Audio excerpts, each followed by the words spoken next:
Now, often this question is asked, and I remember when Borlaug was alive, he would debate with me endlessly on this.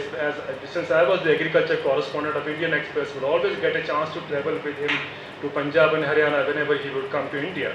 In my discussions with him, we would go on to discussion, and he was very passionate about this issue that we have to raise productivity, which has been his essence.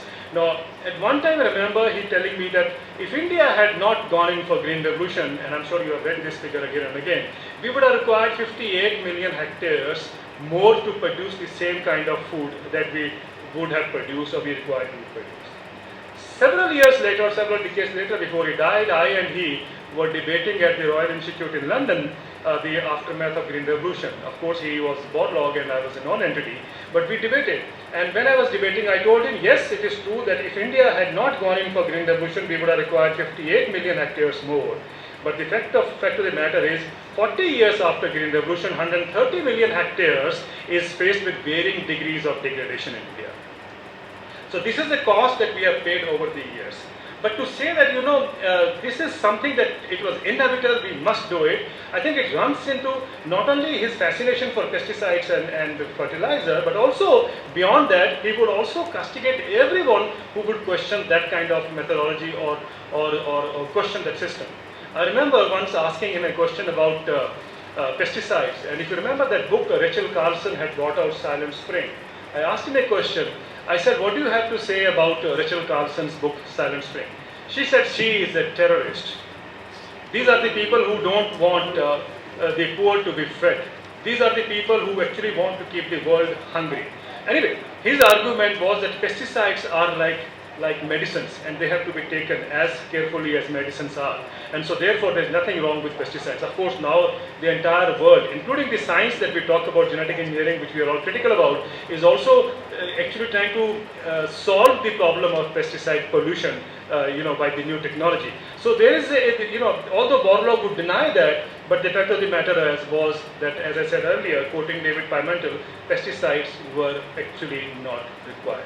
They were a byproduct of the Second World War, and the industry wanted to use it, so they found their usage was very good in agriculture, so that is where they pushed. Why I am saying is they were not required is, 40 years after Green Revolution, the main citadel of Green Revolution, one of the main seats of Green Revolution was the International Rice Research Institute, which did a study.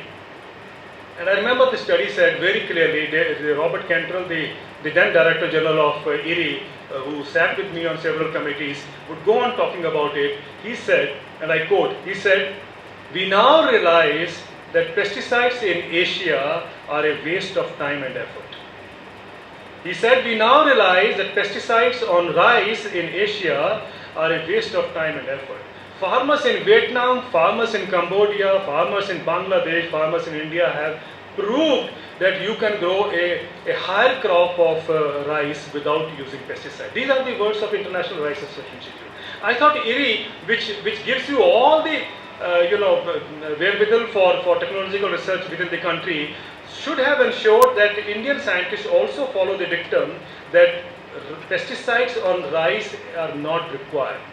But somehow I never found this in the debate in India. No scientist has ever stood up and said that pesticides on rice are not required and should be stopped, and we should go in for integrated pest management and so on. But nevertheless, the point I'm trying to take on is, or trying to build on is, that these technologies were pushed in because there was an industrial interest behind it. And because there was an industry behind it, the scientists were also on the same bandwagon trying to promote those technologies which were benefiting the industry. The focus or the thrust was not the farmer. Farmer was just happened to be the one whom you could have perhaps who could facilitate that process. But actually the interest was to promote the interest of the industry. Everything centered around how to promote a particular brand of fertilizer. When you have to push potash into India, you set up an Indian Potash Institute. It's very fascinating. You look into the kind of research in India. Whenever they have to set up, promote something in India, they first would set up an institute. That institute will give a certificate. Yes, potash is required in the Indian soils, and then of course you will have potash coming into India.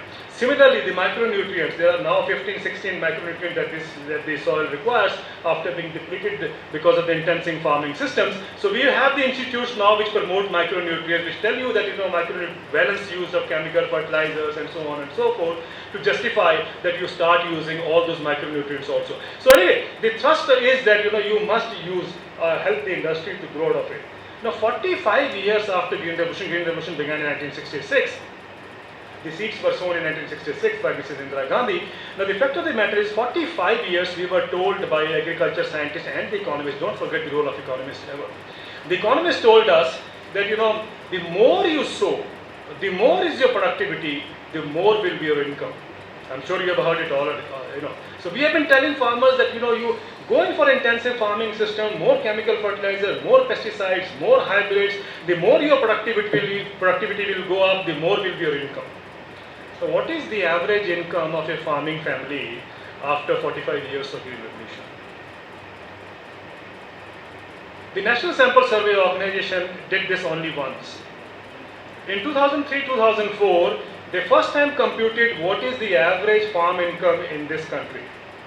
The average farm income, they found out monthly farm income in 2003-2004, according to the NSSO, was rupees 2,115.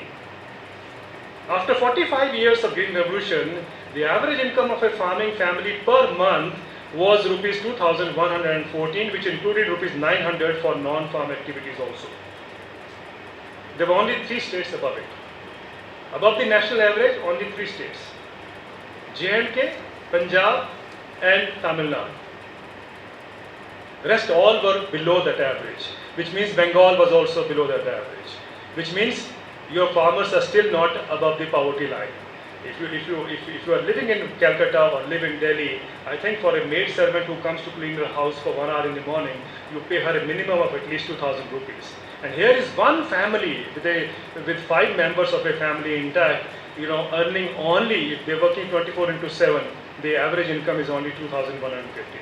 That means the model of agriculture that our economists glorified was something which did not deliver. Let's accept it. Let's be honest, let's feel also ashamed that 45 years after Green Revolution, the farmer lives where he was. And that is why, that subsistence farming thing they talk about. Then why is it that the American farmer, the European farmer, the farmer in Australia is doing so well?